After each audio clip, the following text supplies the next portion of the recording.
நான் எல்லா ஆண் குழந்தைகளையும் ஆண் நண்பர்களையும் பார்த்து கொண்டிருந்தேன். இந்த சமையல் பற்றி பேசும்போது என் பக்கத்தில் உட்காந்துருந்த தோழி என்கிட்ட சொன்ன விஷயம், சமைக்கிறது யாருன்னா எல்லாரும் சைலண்டாக இருந்தாங்க, இந்த பொம்பளை பிள்ளைங்க தான் அம்மா அம்மான்னு கத்திக்கிட்டு இருக்குதுங்க அப்படின்னு சொன்னாங்க. அடுத்து நான் பாய்ஸை பார்த்தேன். யார் முகத்திலும் இணக்கமான ஒரு ஆமோதிப்பே இல்லை. இதெல்லாம் நீ ஏன் பேசுகிற, ஏற்கனவே நல்லா தானே போயிட்டுருக்கு, நீ ஏன் இதை குழப்பறங்கிற மாதிரியே தமிழ்ச்செல்வனை பார்த்துட்டு 5 பேரை எனக்கு தெரியும், இங்கிருந்து பார்த்தாலே நான் பிடிச்சி கொண்டு வந்துடும். அந்த மாதிரி ஒரு வெறுப்பாக பார்த்துட்டு இருந்தாங்க. எதுக்கு உனக்கு இந்த வேலையெல்லாம், இப்போ என்னன்ற, இப்போ நான் என்ன செய்யணுங்கிற அளவுக்கே பார்த்துட்டு அது எப்படி சரி அப்படிங்கிற மாதிரி எண்ணுகின்றவர்களும் இருக்கிறார். நான் கூடுதலாக ஒரு விஷயத்த சொல்கிறேன். ஒருவர் ஒரு விஷயத்தை பேசுகிறார் என்றால் அவர் அந்த வாழ்க்கையில் அதை பின்பற்றுகிறார் என்ற அர்த்தம். தமிழ்ச்செல்வன் அவர்கள் தான் அவர் வீட்டில் சமையல் செய்யக்கூடியவர். அந்த சயின்ஸ் வாத்தியார் வேற யாரும் கிடையாது, எங்க தமிழ்ச்செல்வன் சார் தான். அவ்வளவு எதற்காக அதை ஒரு ஆண் வேலை பெண் வேலை என்று அவர் சொல்லிதான் நான் கேள்விப்பட்டிருக்கிறேன். இந்த உலகத்தில் எல்லா இடங்களிலும் குழந்தைகள் பிறக்கிறார்கள், நம் நாட்டில் தான் அவர்கள் ஆண்களாகவும் பெண்களாகவும் பிறக்கிறார்கள்னு சொல்வார். அந்த சிந்தனைகள் தான் ஒரு எழுத்தாளனை எழுத வைக்கும்னு நினைக்கிறேன். ஒரு வாட்டி அவர் இந்த 15 வருஷத்துக்கு முன்னால் தமிழ்ச்செல்வன் ஐயா அவர்களை பற்றி நான் தெரிந்து கொள்ள தொடங்கிய ஆரம்ப காலகட்டங்களில் அவர் ஒரு கூட்டத்தில் ஒரு பயிலரங்கத்தில் பேசுகிறார். நான் அந்த பயிலரங்கத்தில் நான் உட்கார்ந்திருக்கிறேன். அவர் சொல்கிறார், லேட்ரல் திங்கிங் அப்படிங்கிறது ஒரு எழுத்தாளனுக்கு ரொம்ப முக்கியம். பக்கவாட்டு சிந்தனை அப்படின்னு அதை சொல்லுவாங்க. ஒரு குறுக்கு வெட்டு சிந்தனை. எல்லாரும் ஒரே மாதிரி யோசிச்சுட்டு இருக்கும்பொழுது ஒருத்தர் மட்டும் வித்தியாசமா அந்த குறுக்கு வாக்குல என்ன இருக்குங்கிற ஒரு பார்வையை பார்க்கிறவர் அப்படின்னு சொல்லிட்டு, குழந்தைகளிடம் அதை நான் பார்க்கிறேன் அப்படின்னு சொல்றார். அவர் சொல்றார், அவருடைய தம்பி பசங்களா இல்லை தங்கை பசங்களான்னு தெரியல, ஒரு நாள் வீட்டுக்கு போகும்பொழுது உள்ள உட்காந்து படிச்சிட்டு இருக்கிறாங்க 2 பசங்க, இவங்களுடைய உறவினர் பசங்க, சின்ன சின்ன குழந்தைகள். அதுல ஒருத்தன் புத்தகத்தை வச்சுக்கிட்டு சமைக்கிறான். அந்த சமைக்கிறது எப்படி சமைக்கிறான்னா, ஒரு புத்தகத்தை தான் அவனுக்கு அந்த பாத்திரம், கிரியேட்டிவிட்டின்னு சொல்லுவோம்ல நம்ம, படைப்பாற்றல். பானை தானே சமைக்கிறதுக்கு, பானை இப்படி தானே இருக்கணும், இல்லைன்னா இது பாத்திரம் தானே. அவன் ஒரு பேப்பராக அதை மாத்துறான். அது எவ்வளோ பெரிய துணிச்சல்ல. ஒரு பாத்திரத்தினுடைய வடிவமைப்பை, காலம் காலமாக மனதில் இருக்கக்கூடிய வடிவமைப்பை அந்த குழந்தை ஒரு பேப்பராக மாத்துறான். பேப்பரில் தான் சமைக்கிறான். கரண்டி பென்சிலில் சமைக்கிறான்.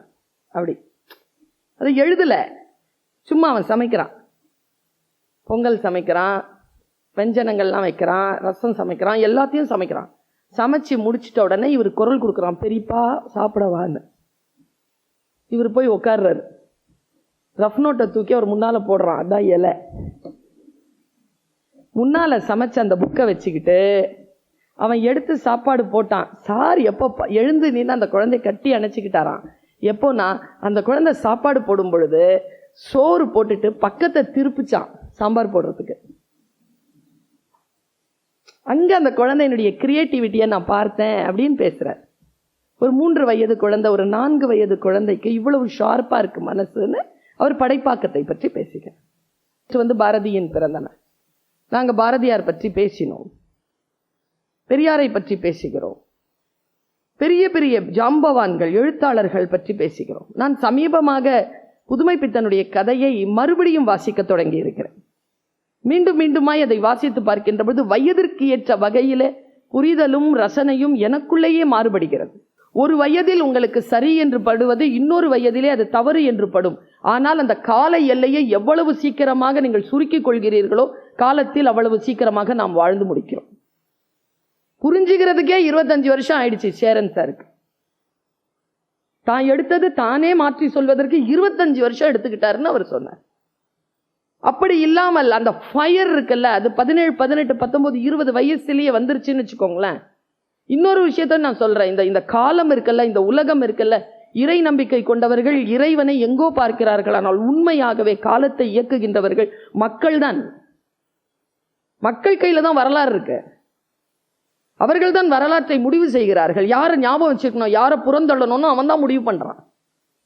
மக்கள் வரைக்கும் உங்களுடைய கருத்து போய் சேர்வதற்கு நீங்கள் என்ன செய்கிறீர்கள்? அது மிகப்பெரிய கேள்வி. பாருங்க, ஜெயகாந்தன் சார் ஒரு கதையை எழுதுறார். அவர் கதையை எழுதி முடிச்சு 20 வருஷம் ஒரு ஒண்ணுமே எழுதல. ஆனாலும் இந்த சமூகம் அவரை தூக்கி கொண்டாடி கொண்டே இருந்தது. 20 வருஷம் ஒரு ஆள் ஒண்ணுமே எழுதுறங்க, எழுதி முடிச்சுட்டு 20 வருஷமா அவர் சிங்கமா கர்ஜிக்கிட்டே இருந்தாரு தான் எழுதி முடித்ததற்காக. இந்த வரலாறை எல்லாம் நாம் பார்க்கிறோம். ஏதோ ஒரு வார்த்தை எழுதுறது. பட்டுக்கோட்டை கல்யாண சுந்தரம் 29 வயசுல செத்து போனாங்க. 26 வயசுல தான் ஃபீல்டுக்கே வரார். என் முதல்வர் நாற்காலியின் 4 கால்கள் யார் என்று எனக்கு தெரியாது, 3 கால்கள் யார் என்று எனக்கு தெரியாது, என் 4வது கால் பட்டுக்கோட்டை கல்யாண சுந்தரம்ங்கிறார் புரட்சி தலைவர் எம் ஜி ராமச்சந்திரன். 1982ஆம் ஆண்டு அவர் அளித்த ஒரு வானொலி பேட்டியில இதை சொல்றார். எழுத்தாளன் ஒரு முதலமைச்சரை உருவாக்க முடியுமா? முடியும் என்கின்ற வரலாறு புரட்சி தலைவர் எம் ஜி ராமச்சந்திரன் அவர்களுக்கு இருந்திருக்கிறது.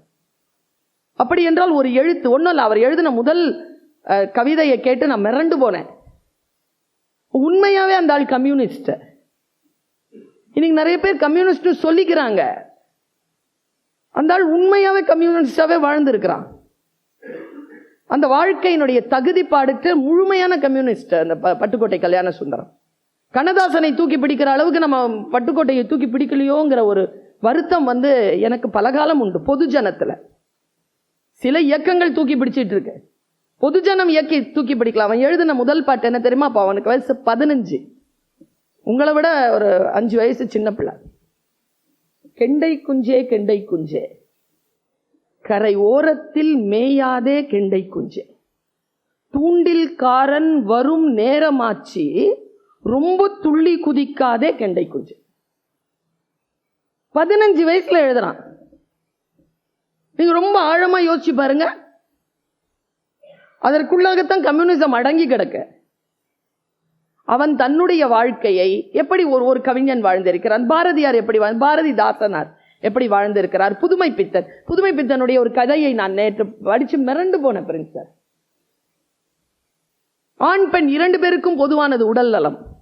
வறுமையின் கோட்டில் உலகத்தில் மிகப்பெரிய சாதனைகள் எதுவும் செய்யாமல் சாதாரணமாக வாழக்கூடிய ஒரு துணிக்கடையில என்ட்ரி போடுற, ஸ்டாக் பார்க்கிற ஒரு முதியவர். அவருடைய மனைவிக்கு உடல் நலம் இல்லை. அந்த உடல் நலம் இல்லாத மனைவியை அவர் எப்படி வீட்டுக்கு வருவார், அதை பார்ப்பாரு. அவர் மனைவியோடு எப்படி அந்த காலம் அவருக்கு அந்த காலம் எப்படி கழியுதுங்கிறத நான் உண்மையா சொல்றேன். அந்த ரூம்ல ஒரு ஓரத்துல சேர் கூட இல்லாம இந்த பிசுத்த அந்த அறைக்குள்ளாக நான் குடியிருந்தேன். நான் நேர்ல பாக்குறேன். அவர் உள்ள வர்றது, அந்த அம்மா போய் கதவை திறக்கிறது, அங்க லேசா ஒரு விளக்கு எரிஞ்சுக்கிட்டு இருக்கிறது, அந்த அம்மாவுக்கு முடியாம அந்த அம்மா ஏதோ ஒன்று சமைச்சு படுத்துட்டது, அந்த அம்மா செத்து போறது, செத்து போன அந்த உடம்ப அவர் கைய காலை நீட்டி படுக்க வைக்கிறது எல்லாம் நேர்லயே நான் பாக்குறேன். ஒரு எழுத்து அப்படித்தானே இருக்கணும். நம்ம கூட்டிட்டு போனோம்ல ஒரு இடத்துக்கு, நீங்க என்ன கூட்டிட்டு போனோம்ல, அங்க என்ன வாழ வைக்கணுமே. அவர் சொன்னது போல் யாருக்காக நீங்கள் எழுதுகிறீர்கள்? யாரையும் நாம் சாதாரணமாக நினைக்க கூடாது. எல்லோரும் மனிதர்கள் தான், எல்லோருக்கும் வாழும் உரிமை உண்டு, எல்லோருக்கும் ஒரே பிறப்பு தான், எல்லோருக்கும் ஒரே இறப்பு தான், யாருடைய சிந்தனையிலோ நாம் வாழ்ந்து விடக்கூடாது என்கின்ற திரையை விளக்குபவன் தான் எழுத்தாளர். என்னை விட யாரும் பெரியவன் இல்லைன்னு நான் பெருசா பேசிட்டு போறதில்லை. நான் யாரையும் விட உயர்ந்தவன் இல்லைங்கிற எண்ணம் என்னிடத்தில் இல்லை என்றால் நான் சுயமரியாதைக்காரி. இதுதானே தத்துவம்ங்கிறது. ஒரு எழுத்தாளன், ஒரு படைப்பாளன் இந்த உலகத்தில் நாம் வாழ்ந்ததற்கு பின்னாலும் வாழக்கூடிய வழிவகைகளை தந்துவிட்டு போகின்ற ஒரு வேலை. அதனால்தான் அவன் படைப்பாளன். கடவுள் பக்தி கொண்டவர்கள் படைப்பாளன் கடவுளை மட்டும்தான் சொல்வார். ஆனால் இலக்கியத்தில் நாம் படைப்பாளன் என்கின்ற ஒரு சொல்லை தந்திருக்கிறோம் என்றால் அதை எழுத்தாளர்களுக்கு மட்டும்தான் தந்திருக்கிறோம், கலைஞர்களுக்கு மட்டும்தான் தந்திருக்கிறோம். ஒன்றும் இல்லை, ஒரு பெரிய கடல், அந்த கடல்ல ஒரு பெரிய எஸ் ராமகிருஷ்ணன் சார் சொன்னது, நீங்க என்ன நினைக்கிறீங்க? நான் உலகமெல்லாம் போய் பேசிட்டு இருக்கிறேன்னா ஏதோ உள்ள என் நுரையீரலுக்குள்ள ஏதாவது ஒரு பொட்டி இருக்குதா, அதை திறந்து பார்த்துக்கிட்டு என் மூளைக்கு அனுப்பி நான் பேசிட்டு இருக்கிறேன்னா? கிடையாது. உங்களை போலதான் நான் கற்றுக்கொள்கிறேன். இப்ப வந்து உட்கார்ந்துட்டு இருக்கிறீங்களா, இப்படி நான் உட்கார்றேன், டெய்லி உட்கார்றேன். இந்த 4 பேர் பேசினதையும் ரொம்ப கூர்மையா கவனிச்சு இருக்கிறேன். நான் கற்றல் தான், லேர்னிங், அப்சர்வேஷன், கவனம். எவ்வளவுக்கு எவ்வளவு நீங்கள் கவனமாக இருக்கிறீர்களோ உங்கள் பாதை உங்களுக்கு செம்மையாக தெரிந்து கொண்டே இருக்கும். எதிலும் கரைந்து போகாமல், இன்ஃப்ளூயன்ஸ் ஆகாம இருக்கிறது. சுயத்திலே உறுதிபட இருப்பது. எஸ் ராமகிருஷ்ணன் சொல்றார், பெரிய கடல், அந்த பெரிய கடல்ல ஒரு பெரிய மீன், அந்த பெரிய மீன் வந்து பசியில அலையுது. அலைஞ்சுக்கிட்டே இருக்கும்போது அதுக்கு ஒரு குட்டி மீன் கண்ணில் பட்டுருச்சு. வாய் திறந்துட்டு போகும்போது குட்டி மீனுக்கு தெரிஞ்சிருச்சு தன்னை பெரிய மீன் துரத்துதுன்னு. நல்லா தெரிஞ்சுக்கோங்க, எப்போ பெரிய மீன் துரத்துகிறதுன்னு குட்டி மீனுக்கு தெரிகிறதோ அப்போதுதான் அது தப்பி ஓடுறதுக்கு முயற்சி பண்ணும். இல்லைன்னா வாய்க்குள்ள போக வேண்டியதுதான்.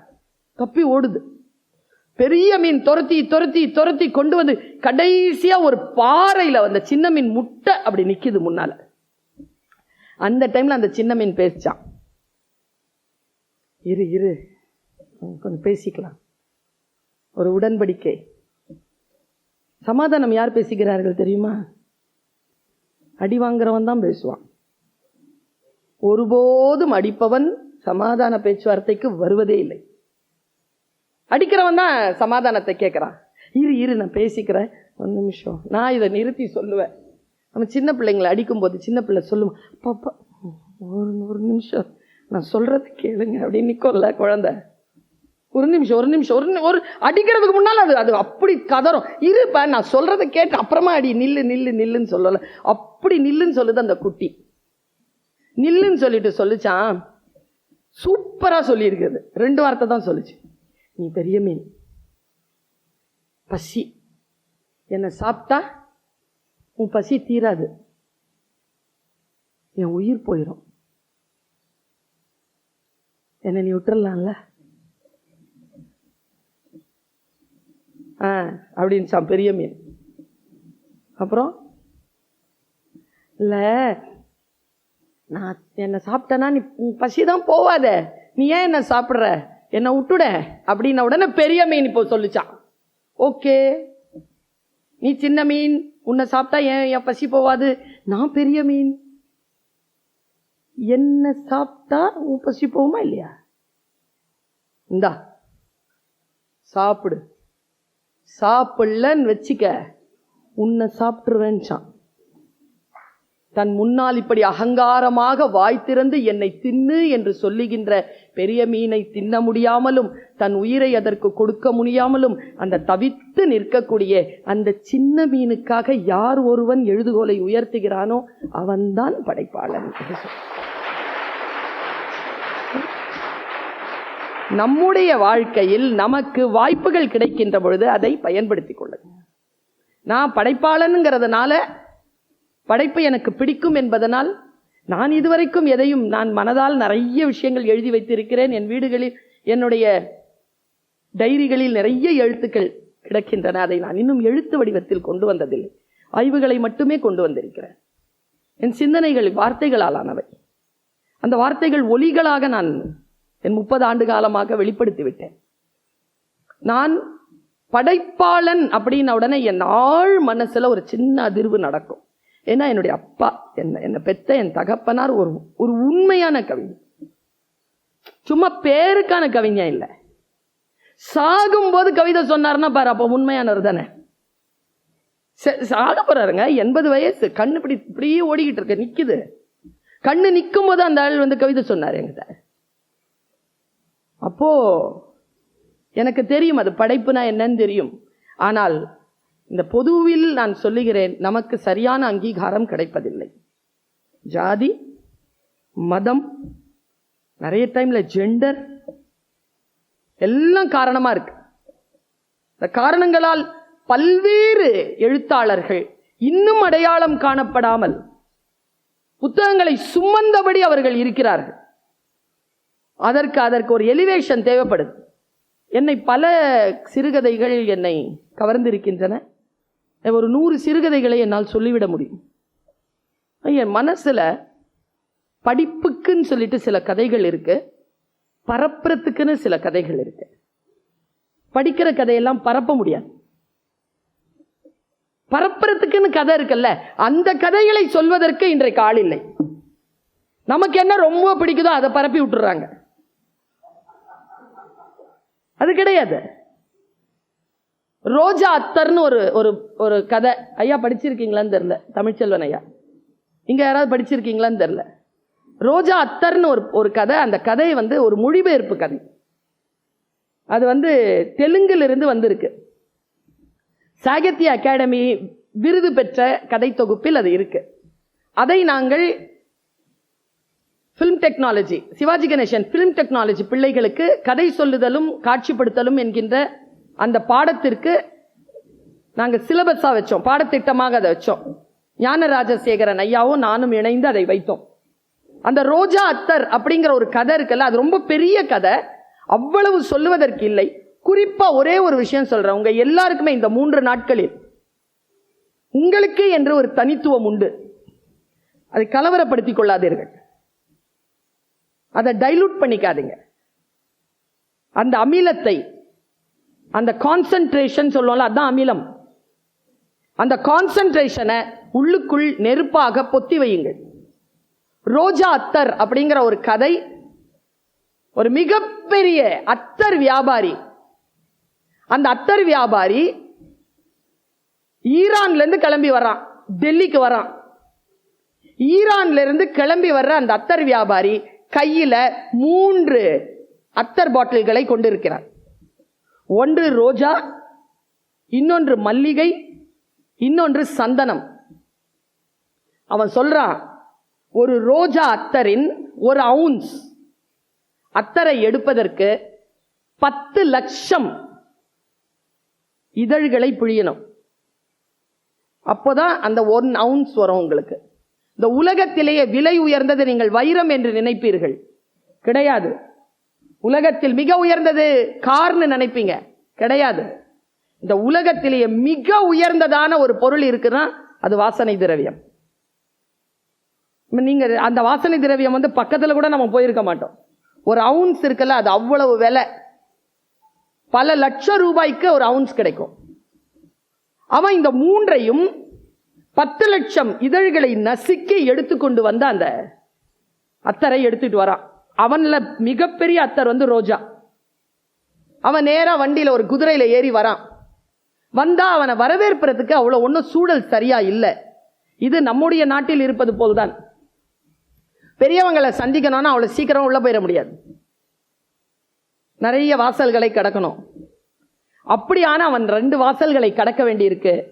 அந்த 2 வாசல்களிலும் ஒரு வாசலுக்கு அவன் அந்த ஆள் எப்படி பிசாசு சார் அவன் எழுதினவன், அதை மொழிபெயர்த்தவன் அதை விட ராட்சசன்.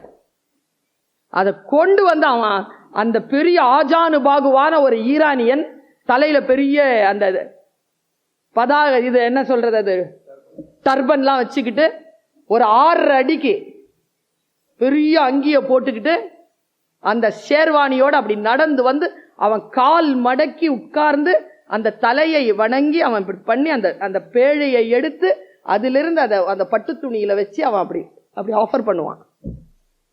அவனுக்கு ஒரே நோக்கம், ராஜா கிட்ட அதை கொடுத்துடணுங்கிறது. ராஜா கிட்ட கொடுத்துட்டோம்னா தன்னுடைய பரம்பரையின் புகழ் போகும்ட்டு. ராஜா கிட்ட போவே விட மாட்டாங்க. ஃபர்ஸ்ட் கொடுத்துருவான் ஒரு ஆள் கிட்ட, ஒரு திவான் கிட்ட சந்தனம். அடுத்த ஆள் கிட்ட போயிருவான், மல்லி கொடுத்துருவான். இருக்கிறது 1 ரோஜா. ஆனா 2வது ஆள் ரிசீவ் பண்ண விதம் இருக்குல்ல, அவனுக்கு ரொம்ப கோவம் வரும். அதை அவன் அவ்வளோ அழகா ரிசீவ் கொடுக்கும் போது அதை தூக்கி அப்படி போடு அப்படின்றான். அவன் அதை போடுறது அப்படி பார்த்து அதிர்ச்சி ஆவான். விலை மதிப்பற்ற ஒரு விஷயத்தை டக்குன்னு தூக்கி அப்படி போட்டா, ஒரு தாய்க்கு தன் குழந்தை அப்படி தூக்கி போட்டா எப்படி இருக்கும்? பதறம்ல. அந்த பதட்டத்தில் அவன் வெளியேறுவான். வெளியேறி எப்படி ராஜாவை பார்க்கறதுனா, வியாழக்கிழமை சாயந்தரம் ராஜா வருவாருன்னு தெரியும். எப்படியோ போய் ராஜாவை சந்திக்கிறதுக்காக போய் அந்த கும்பல்ல நிப்பான். கிட்ட கிட்ட கிட்ட கிட்ட போய் ராஜா கிட்ட கொடுத்துடணும், அதை கொடுத்துடணும்னு சொல்லிட்டு கிட்ட போயிருவான்.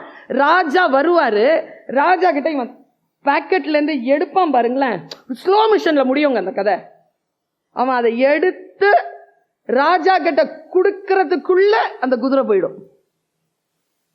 குதிரை மிஸ் ஆன உடனே அவன் என்ன பண்றதுன்னே தெரியாதுங்க. அவன் தனியா நின்றுட்டு இருப்பாங்க. கோல்கொண்டால அந்த அந்த அந்த கோட்டையில அவர் வருவார். ராஜா வந்தோட ராஜா போறது அப்படி பாப்பா, யாருமே இருக்க மாட்டாங்க. கோபத்துல என்ன தெரியுமா பண்ணுவான் அவன், அதை எடுத்து அந்த கோல்கொண்டா அவனுடைய சுவர் பாறை இருக்குல்ல, அதுல ஓங்கி அடிச்சு உடைப்பான். உடைச்ச உடனே அந்த வாசனை பரவும் பாருங்க, அதுல குதிரை நிக்கும். அந்த ராஜா அப்படி திரும்பி பார்ப்ப, அதோட கதை முடியும். சிலது தின்னணும் நம்மள, சில கதைகள் கவிதைகள் நம்ம தின்னு தீக்கணும். நான் என்ன தெரியுமா எதிர்பார்க்கிறேன், அப்படி தின்று தீர்க்கிற போன தலைமுறைக்கு கிடைக்காத பல காட்சிகள் இந்த தலைமுறைக்கு கிடைத்திருக்கு. அது அடுத்த தலைமுறைக்காக கடத்துவதற்காக உங்கள் படைப்பாற்றலில் அதை பொதித்து வைத்துக் கொள்ளுங்கள், வைத்து எங்களுக்கு கொடுங்கள். அதற்கான பயிற்சியாக இந்த 3 நாட்களை பயன்படுத்திக் கொள்ளுங்கள். வருக வருக என்று தமிழ்ச்சங்கத்திற்கு வரவேற்று அமைகிறேன். வணக்கம்.